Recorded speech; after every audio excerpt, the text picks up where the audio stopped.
Alrighty, so here we are, we're continuing on. Just got through fire. Let's take a look at our ice cards.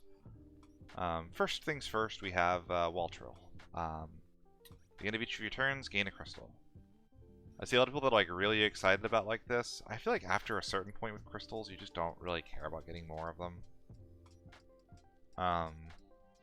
Just kind of all there is to say about that. I mean, I guess like now you don't have to like get an Agrius, have the Agrius live a turn, swing the Agrius to generate a crystal. Like that's kind of nice, but like your ice payoffs for crystals are what? You have Curry Wazette, where you need 3 of them to dull freeze everything your opponent has. It's not bad, but it has to live a turn. Your opponent's never going to live a turn if they see the Waltrill on the field. You have the Dreadful Cloud of Darkness. That is, I think, one of the worst legends in recent memory. I guess this makes that a little easier. This lives 2 turns. Your Cloud of Darkness is good to go. You have Shantoto from hand, which is good, but you need just 1 for that. I think that the only thing that like really excites me about this is a pair. There's a Nordstalin as well. Spoilers for what's ahead. That revives this from the break zone. So you get like turn 1, Nordstalin, revive up the Waltrill you pitch for this.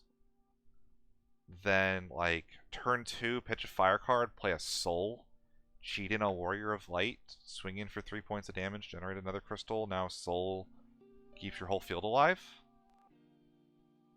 Like, that seems like a decent aggro deck, but I also wonder if that just... that's not all that committal, actually. That's play a 2 CP forward, play a 2 CP forward.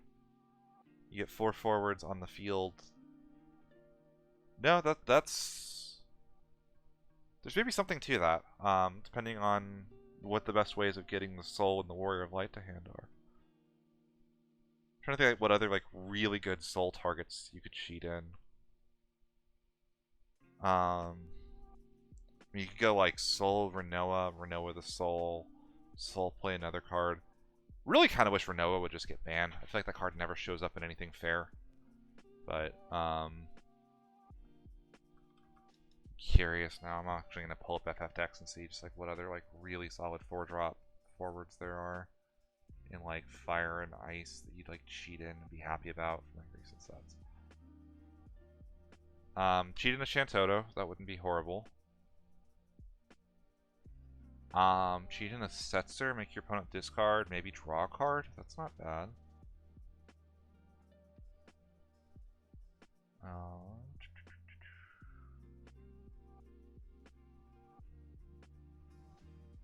Yeah, we're not gonna. I'm trying to avoid like 3-color. Like Sephiroth would be kind of fun, but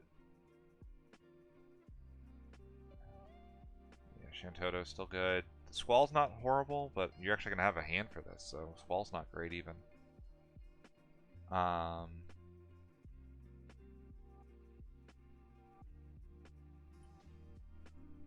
don't really like Leo in this because I feel like your forwards are too little. I guess you have like the soul to cheat the forward size thing on Leo.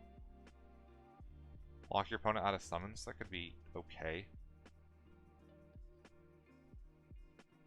The best one's probably Shantoto. Maintain your resources in hand.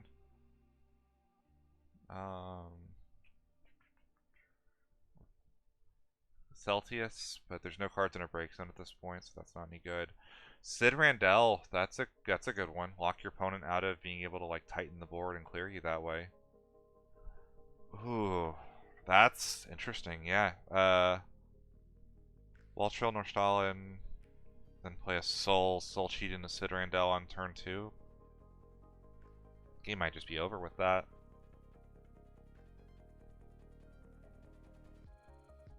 Yeah, your opponent like has to have exactly a summon at that point.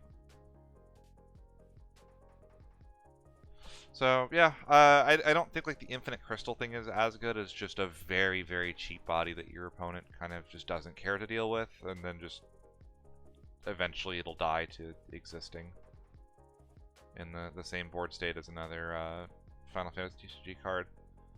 Lonnie could be a fun card to sneak in.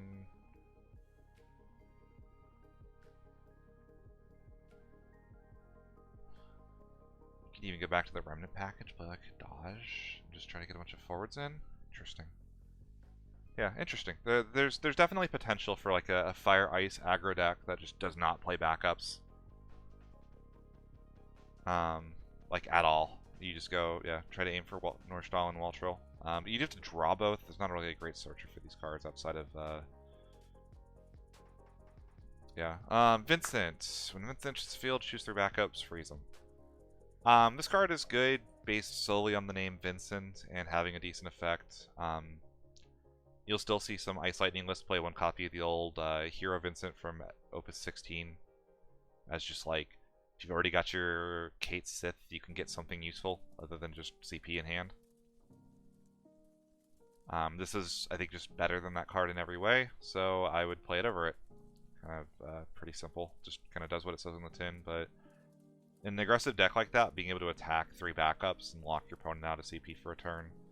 I know that like Ice or Wind has a lot of reactivation, but they don't want to. They want to use their reactivation to extend, not to start their turn. I've noticed this a lot when I'm playing Earthwind, and I'm locking. I get like a lockdown early against a Wind player. It really is debilitating to lock your opponent out of their backups early, just because they don't have a great way of like if they're leading with the Azura. Again, that's an Azura they're not casting to reactivate all their backups and extend. So. There's a decent chance this card just says skip your opponent's turn if they've got 3 backups, which is really good. Ooh, Morrow. This is our first hero of the set, I believe, for Ice. Brave, you can, at any point, sacrifice him to do damage equal to his power to a forward, which is not bad. Always fun when you can do something like this to avoid removal. Basically means your opponent has to spend a lot to get rid of this card, and then when they do, he kind of takes something down with them on the way out. You have the ability to cheat him into play Dull by discarding 2 Category 6 characters, so if we're on like a mono Category 6 backup line, there's no standard units, so you could like pitch 2 backups to like revive Umara rather than use them as CP. Which isn't bad. I think it's okay. Umara's not the biggest contested name, but I still feel like I would rather play the one from a couple sets ago if I've got so many Category 6 characters that I'm pitching 2 of them to revive this one. I think the ability to just make your opponent discard 2 cards at the right time is just backbreakingly good on a 2 CP 9k forward, even if it does have to attack. I don't think the must attack thing is actually a problem. And if you ever like reactivate that on your opponent's turn and like rip 2 cards, there's no restriction on that card to say it has to be your turn. So I don't know. I don't think this is quite up to the power level of other Umaros. Do you think it's funny? Umaro, I think, is almost always a hero or higher. Cloud of Darkness. This card is not good. Just breaks a monster on entry. Gets Brave on damage 3. Surprised they didn't just like tack on, give it like 1000 power. The only thing that's notable about this is the first ice card that can somewhat reliably break a monster. But you're never paying 5 for this effect, so sadly this card is going to be bad just about everywhere. There are some decent monsters this set for like limited, but I don't think you would feel horrible throwing this into a sealed deck, but I probably wouldn't anyway. So this is the ice summon, so same thing. It's free if you had an ice forward. And essentially this dulls and freezes the forward and draws a card. It's close. So one thing that it is always true is I think that the Opus 15 Terra is maybe the strongest card in the game without a home. There was a point last set, or yeah, in Opus 17 where I was playing Icewind Storm and teching in 3 Terras and playing 20 summons. I think the time for that is no longer necessary, just given that like your opponent's only ever going to have 5 backups to lock out. So between Lock and Sid Hayes, that's already 4 of their backups. If you've got a Melvin as well, like there's just not a reason for it. Which means that like that Terra has to go other places, which means that like more and more like she's really starting to look for good ice summons, but I don't see why you can't choose your own forward with this card. Like, not that that would even be good, but at least then it's not like as conditional. I don't know. I just feel like there's a situation where like dulling and freezing your own forward could be like for a cycle is better than having a dead card in hand. You'll never pay 4 to cast this card. The Dull Freeze on a summon is rated at about 1 CP, so effectively the only reason this card costs 4 is because it both draws you a card and is supposed to be free. There's a world where you play this in like a Shiva deck and use it to try to cantrip through your deck to get to more summons, but the only other good Shiva that would be for that is the Shiva that cares about the number of Shivas in the break zone, but there's not enough good other Shivas for that card to matter, so. And then if your opponent ever misdragons you when you're playing a Shiva deck, you just lose the game because you've got a bunch of bad summons to enable your good cards. Snow. This card's not constructed playable. The intended synergy is that he blocks, opponent discards a card, now your opponent has 1 or less cards in their hand because they, they're playing their cards, so now he blocks a 10k. That's it. That's the card. You're never playing this over any of the other snows in the game, so we'll just go ahead and move on. Sarah Mobius. Now this is an interesting one, because I have seen a lot of impressions saying that this card sucks, this card's horrible, how is this a legend? First of all, kudos to the team at Hobby Japan for printing an Ice Legend that does not have the text discard on it. I'm so tired of discard. Please stop printing it. So what does Sarah Mobius do? So Sarah is kind of like, she's one of those can't attack or block forwards that actually matters. And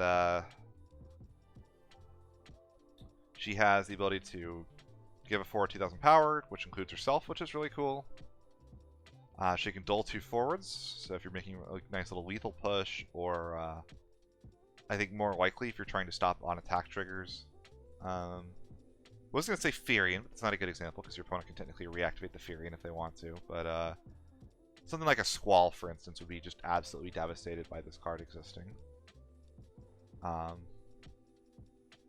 Ferris would be another one. Just turn off that whole attack trigger. And then she has a third ability, which is she has the vanilla effect. Everybody that saw this card said, "Oh my god, this card needs haste. This card needs haste. This card needs haste." This card would be busted with haste. What are you people on? I guess in like their mind it would be like a 4 CP with haste, which maybe that would be better, but like you have a 2 CP 8k. That is so hard to remove. Right? Like 2 CP 8k is massive, massive, massive. And like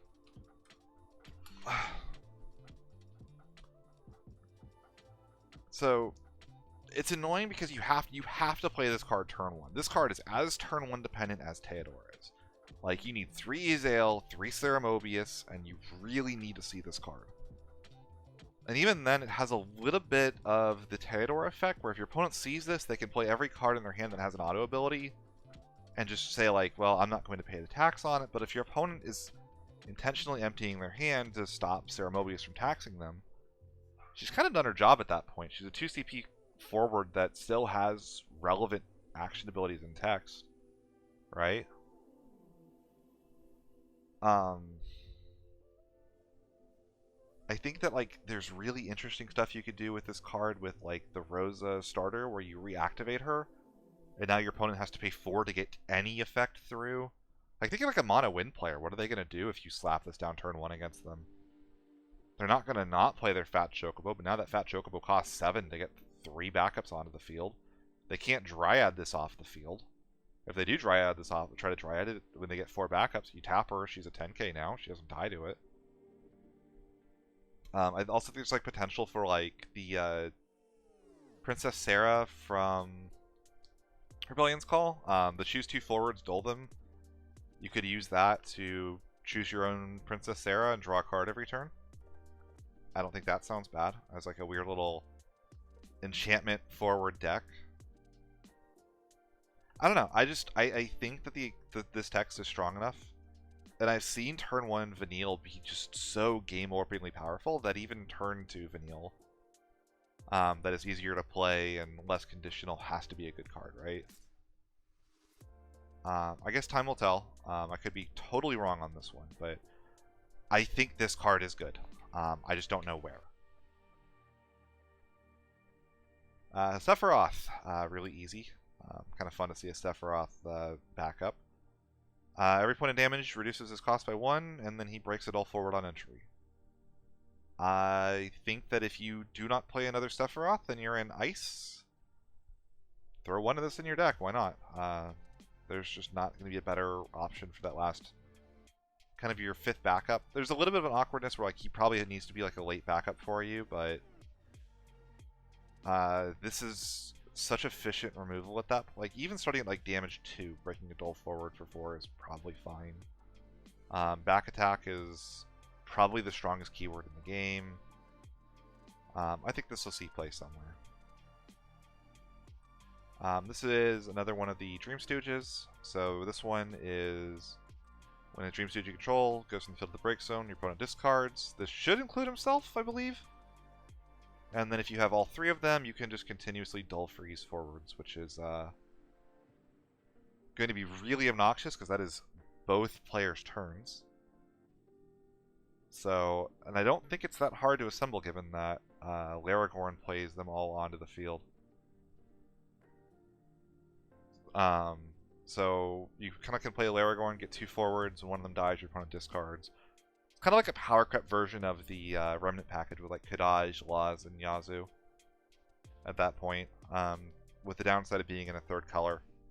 But it's way more recursive and way more explosive when it goes off, which I think is the big difference. So, yeah, I'm probably going to give these a try at some point. I just don't know what to pair them with. That's the real question. Chocobo Eater. When Chocobo enters the field, you RFG a forward to cost 2 forever. Rydia be damned.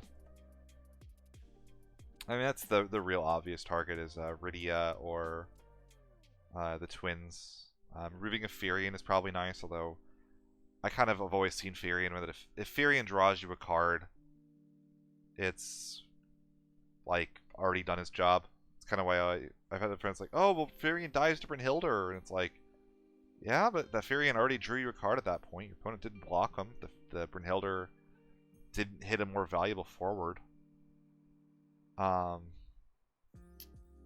Definitely scary for Sophie, if nothing else. If you're on a Sophie list, you might want to make sure you've got a Fenrir to get your Sophie back if Chocobo Eater ever decides to gobble her up. But yeah, I think the big thing here is just like, is this slot efficient? Like maybe as a one of in an ice list as like cheap removal. Larcakis kind of fills a similar role in fire decks, and I always cry a little bit when I see Larcakis come down and remove something from the game for 1 CP. It's like, oh come on, man. I will say, cards like this are a reason why Sophie decks probably should still be on Ursula. So you could sack the Sophie in response to this or a Shantoto so you don't lose it forever. Interesting card. Cool card. It'll see play somewhere.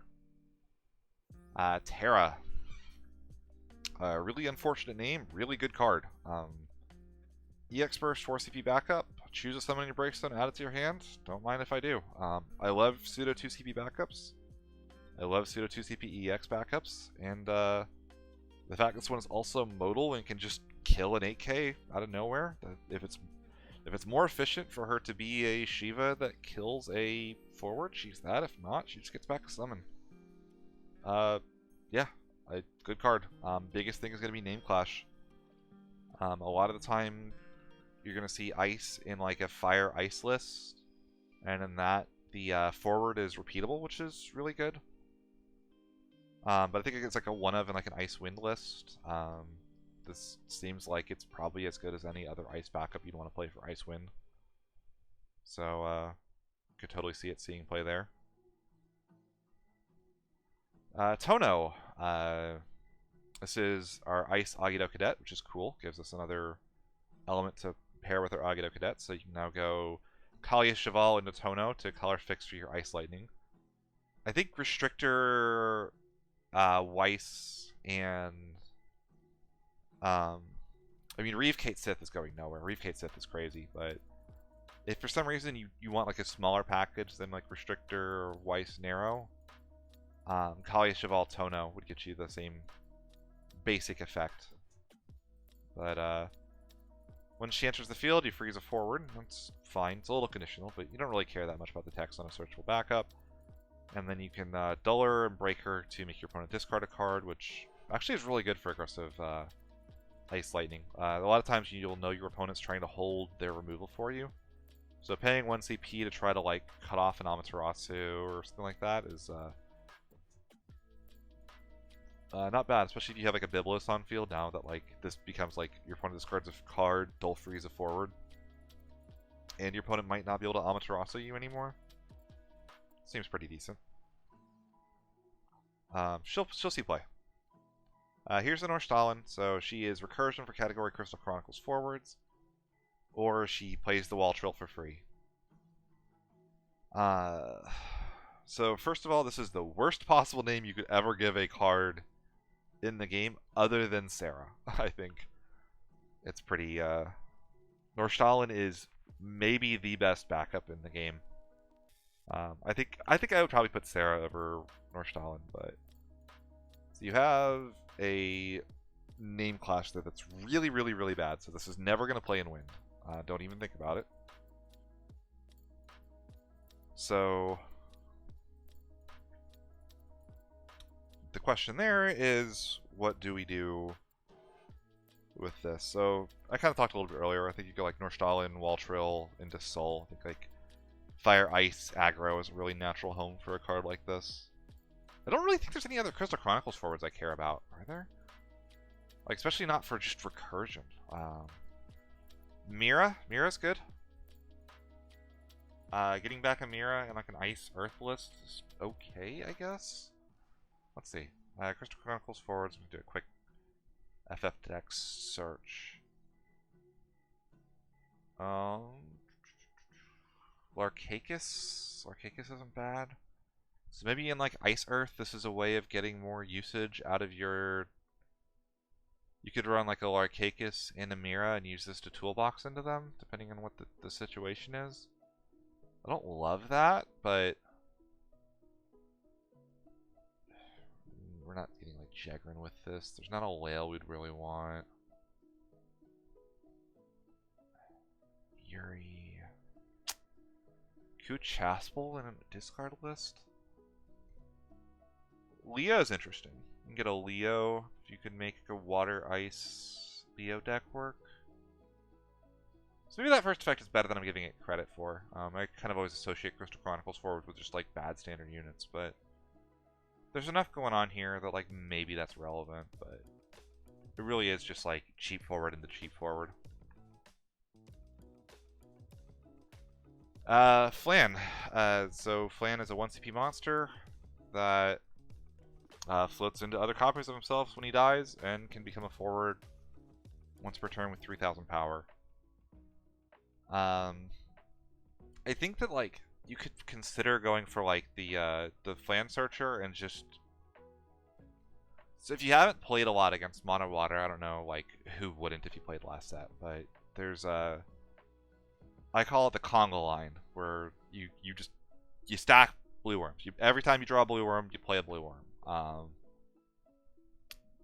Good rule of thumb. If you have a blue worm in your hand and you haven't played it, play it. Never pitch a blue worm for CP. Because eventually you can just clear your opponent's field and then just Congo line them in for game, and your opponent can't interact with them because there's very few things on EX that'll kill the next monster that's going to swing in.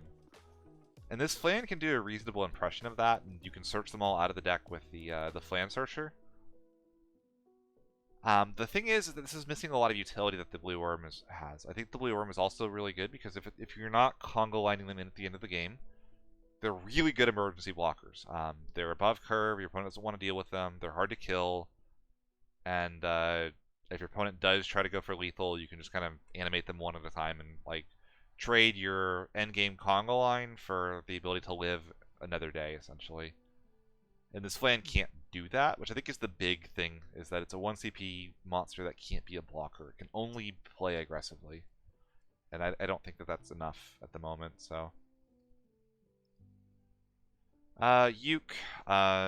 This is that cycle of standard unit forwards with the basic effect, and then if paid with 3 elements, it gets a bonus effect. Breaking a forward is really nice, and First Strike is I think, other than back attack, the best keyword in the game. But I don't see this being played in standard. I guess maybe in that like tricolor list that I was talking about with the Dream Stooges, because you could go like tap your fire and your lightning backups, and then pitch an ice card and play this, break a forward. Oh, but it's a dull forward. Never mind. This card's it was just this could have been any forward and been fine. Like you're jumping through enough hoops, I think, when you pay 3 different elements. But yeah, this will be good in sealed then, and probably nowhere else. Lean. So this is a backup that searches any card in your deck if your opponent has a sufficiently small hand. I can tell you immediately this card is going to have a best friend, and his name is Theodore.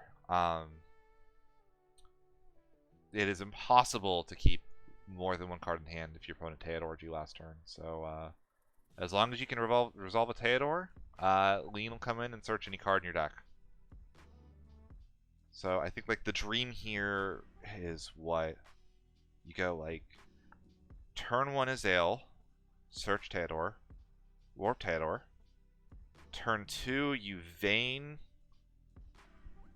in the Theodore. Theodore discards 3 cards from your opponent's hand. Pitch another card, play a Lean. I think you'd have like 1 or 2 cards in hand at that point. So maybe you get like a Laswell and just try to push for game at that point. Would be really good.